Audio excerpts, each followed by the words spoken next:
Okay, in this video I'm going to cover the basics of emotions for Spinoza. Now, by emotions, I think your text is going to call them affects.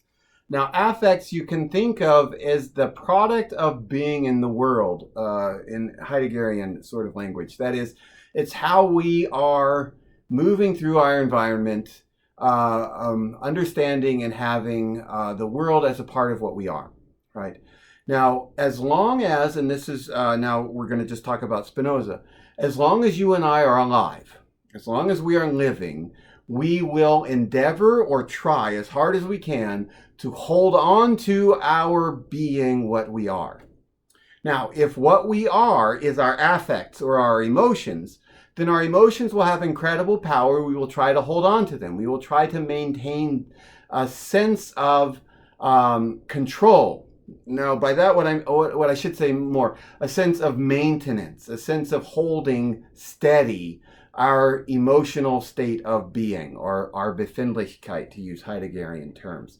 That is, once an emotion takes hold of us, it will try to stay with us.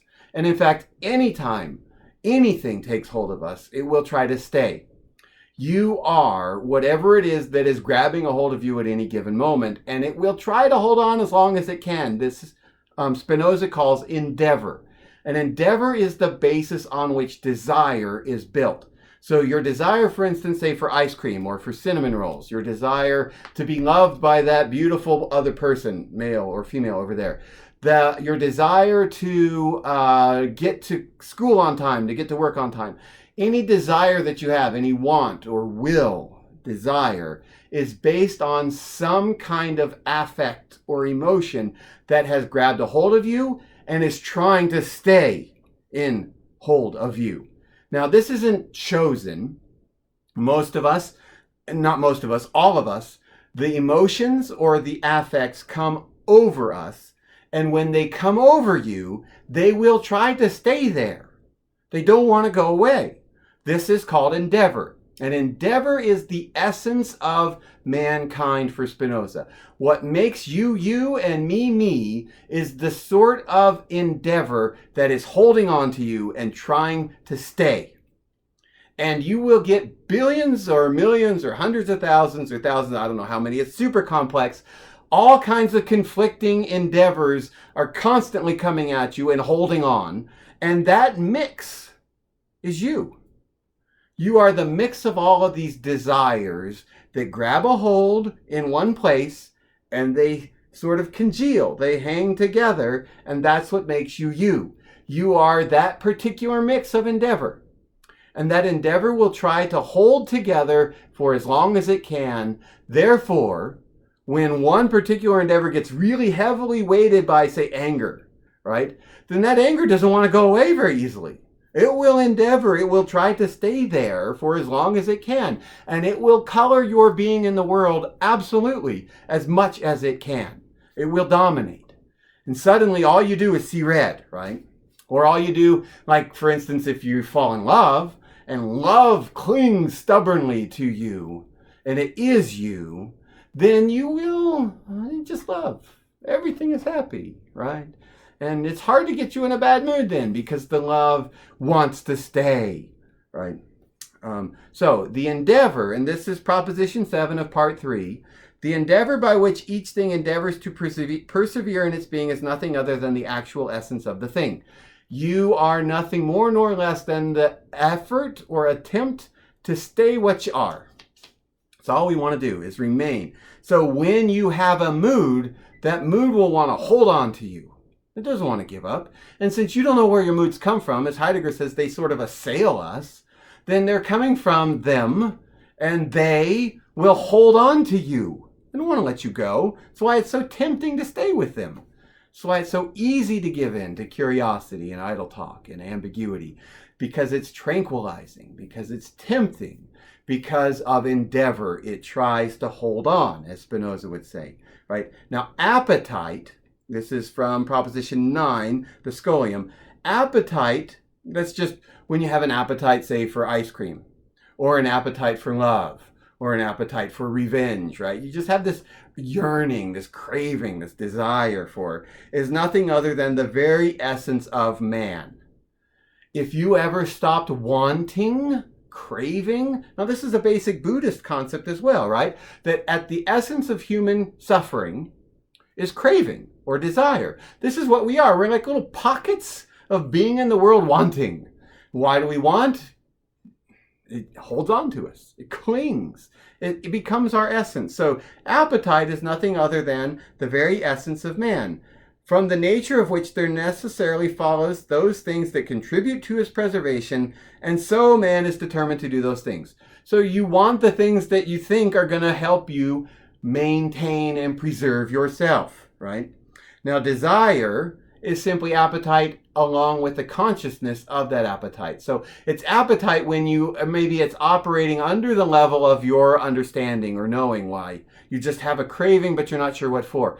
Whereas desire is, I want that Ben & Jerry's ice cream, right? That's, you know what you want and you want it, right? So pleasure is getting what you want.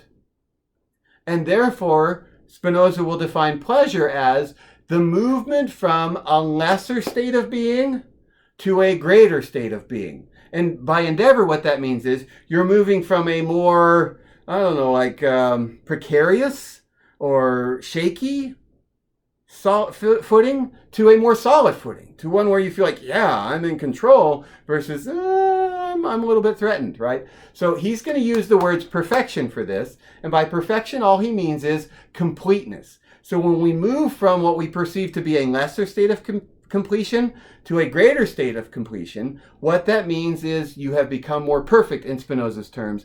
All that means is you're feeling pleasure, that is, you feel more secure. When you become feeling less secure, when you move from a state of greater sense of perfection or a greater sense of completeness to a lesser state of perfection or incompleteness, so from going more complete or more powerful, more capable, more secure, to less powerful, less capable, less secure, that he calls pain. On these three things, all the rest of our moods are going to be explained. So what are the three things again? One, desire or appetite is the very essence of man. That is endeavor. It will try to stay, it's trying to keep you being what you are. Desire. That's the basis of man. Second is pleasure and pain. Pleasure and pain come together. They don't come independently. So the desire and then pleasure and pain. Pleasure is the movement from a lesser state of completion to a greater state of completion. Or another way to say that, going from a state of less power to more power. When you become like you're feeling more powerful, that's becoming more perfect in Spinoza's terms. That doesn't mean you're better, that you're more virtuous or something. It means you become more powerful or more complete. So when you feel yourself going from less complete to more complete, you gain pleasure. When you feel yourself going from more complete to less complete, that's pain, right? So some quick, simple examples of that. I eat chocolate chip cookies. They make me feel good because I go, yeah, the sugar gives me a rush and I have more power. Lesser state of completion, greater state of completion brings me pleasure. The pleasure is not in the cookie. The pleasure is in the desire or endeavor that gets satisfied and I feel more power. And that's why cookies are pleasurable. Now, if, however, I am eating, I don't know, a turkey. I don't even like turkey. Let's say you're eating a cake, but you I don't know, stick your fork into the cake and you see that inside there's a rotten rat in the middle of the cake. Whoa, all of a sudden it's gross. You're not going to eat that. Why? Well, you feel it's not going to bring you pleasure. It, in fact, makes you feel disgust, a kind of pain, and that's going from a greater state of power to a lesser state of power. And that is defined as pain. It's not that the rat is necessarily painful. It's that you recognize it as depriving you of something you had been looking forward to. So you were here in this state of great power. Yeah, I'm going to eat something I really like. And now, whoa, that sucked. I was deprived of something that I really wanted. I am less powerful, less capable, less in control than I thought I was. That causes pain. So, three things again. Desire or appetite is the essence of man. This leads us to seeking pleasure, which means just getting more powerful, or avoiding pain, and pain is becoming less powerful, right? Going from a state of lesser to greater perfection is pleasure. From greater to lesser state of perfection is pain. On the basis of those three things, we're going to explain all moods. All the emotions come out of desire, pleasure, and pain. So I'm going to talk about those next.